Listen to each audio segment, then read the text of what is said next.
Welcome back to Specifically Solo. My name is Jared Boomer, and this is a channel that focuses on solo board games and solo modes for board games. And today I wanted to talk about 5 games that I want to play more in 2024. Now, I did a Shelf of Shame video. These are not going to be those same games. These are games that I have played before, but I just feel like they have more to discover, or I haven't gotten them to the table enough, and I want to focus on them more in 2024. So without further ado, here we go. Number 5 on this list is none other than Earth. This is a tableau building game, a card game with tons and tons and tons of cards in it.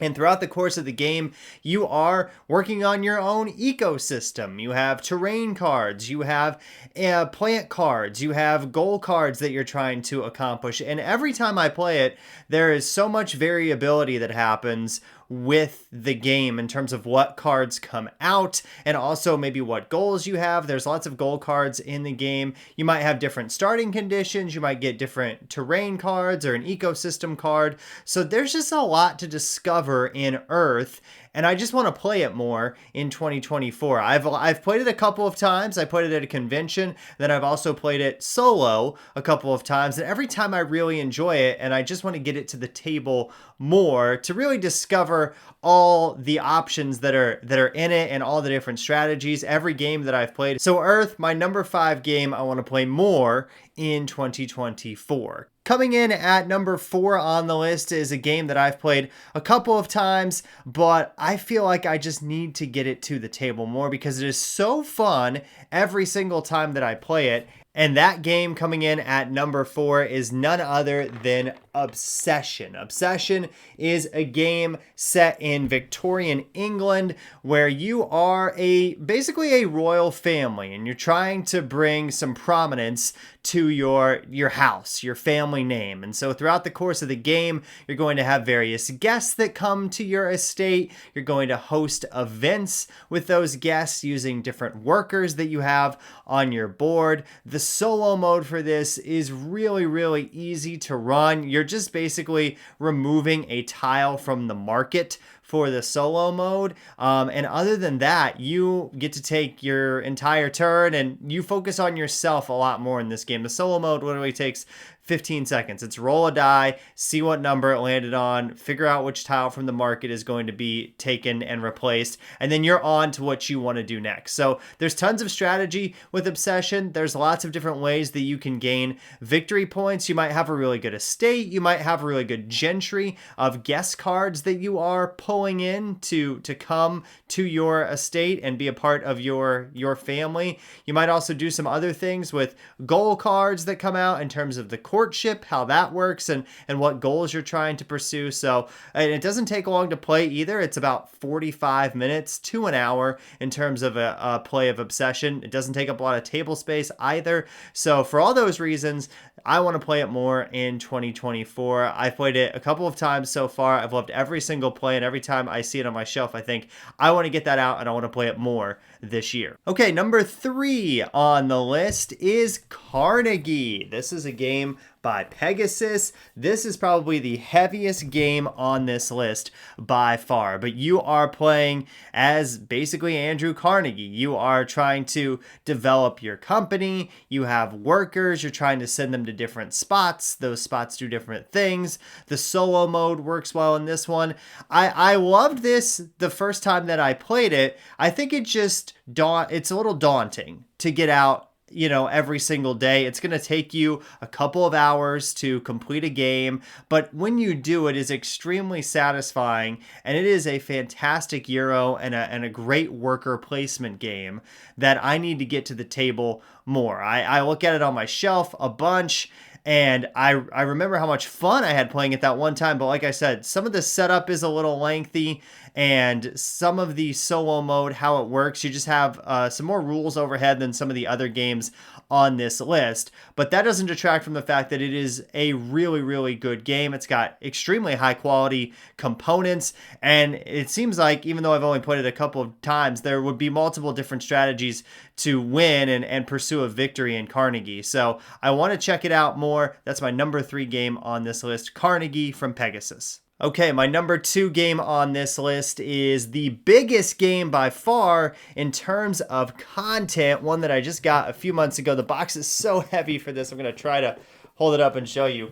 That is Sleeping Gods Distant Skies. This is the new game from Ryan Laukat, Red Raven Games, the sequel, if you will, to Sleeping Gods. This is an exploration open world game where you have a crew. The first one you have a ship, this one you have a plane. You're going to different locations, and in classic Ryan Laukat style, you are reading from a storybook, and that storybook is going to tell you some things that happen to your crew. Some of them are good, some of them can be very, very bad. I've played a couple of sessions of this solo. It works fantastic solo. In fact, what's really fun solo is that you get to make all the decisions. It's a little selfish sounding, but when you are the only one controlling all the characters, you can decide what you want to do with each of those characters. You can decide exactly where you want to go. There's no conversing with other people around the table. So if you're the type of person that likes that sort of thing, that likes just setting up a book and a big map and going out and exploring, this is the game for you. And I've played this a lot already this year. I've probably put about 10, 12 hours into this game just between the months of January and February. And it is one that I want to revisit because there is so much more story to discover. And the campaign, it is a campaign game as well.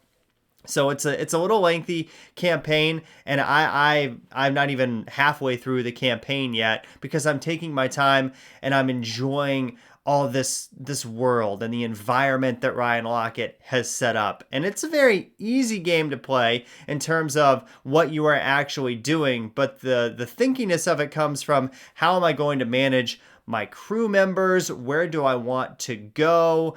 There's combat situations that you get into. Those are a little thinky, but it's very fun taking a turn and saying, okay, we did that this turn. Now where are we going to go next? What are we going to explore? Every square, there's something else to find in Sleeping Gods Distant Skies, and I love that. So that's my number 2 on the list of games I want to play more in 2024. Okay, so my number 1 game is a game that was hard to get for a while. It's from Days of Wonder, and it was just out of stock a lot of places, but I finally got it over the holidays. I've played it a couple of times, and I totally understand the hype, and that is Heat. Pedal to the Metal. This is a racing game, art by Vincent Duttrade, and what you are doing is you are a race car driver. You are going around the board. There's multiple different tracks in the box, and you are trying to strategically use your heat cards to gain an advantage. It is a hand management game, and it is a lot of fun. Also, the solo mode works fantastic for this. It could be really complicated for a racing game. Heat, it is super simple. You can race against the 5 other cars in this game, and you can feel like you're having a full race every single time that you play. The solo mode, you just flip over a card depending on how close the car is to the next corner. That's how far the car is going to move, and obviously every card is different, so the cars, it does feel like a race. One car will go in front, maybe you'll go in front, maybe a car that's in the back jumps up to the front right at the end of the race and wins. It is so fun. It is a very quick game. I want to play the championship mode for this, which I have not done yet. And there's multiple different modules that you can add in too. Like that championship mode, there's a weather module, there's upgrades that you can apply to your cars. And they just announced an expansion for this, Heavy Rain, which is going to be out later this year. That's going to add some new elements to the game as well. The base game already has so much stuff in it, though, between all of those modules and then the 4 different tracks. It comes with 2 boards. Each board's double-sided.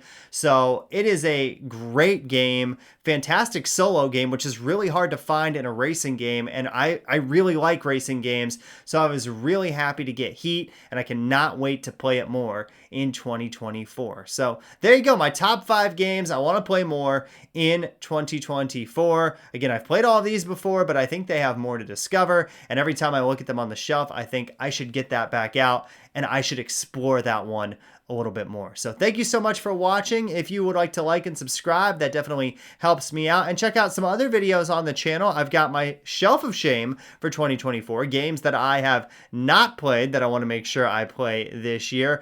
Also, I've got reviews on Apiary and World Wonders and what makes a good solo mode for a board game. So check all of those out. Thank you so much for watching. Until next time, this has been Jared for Specifically Solo.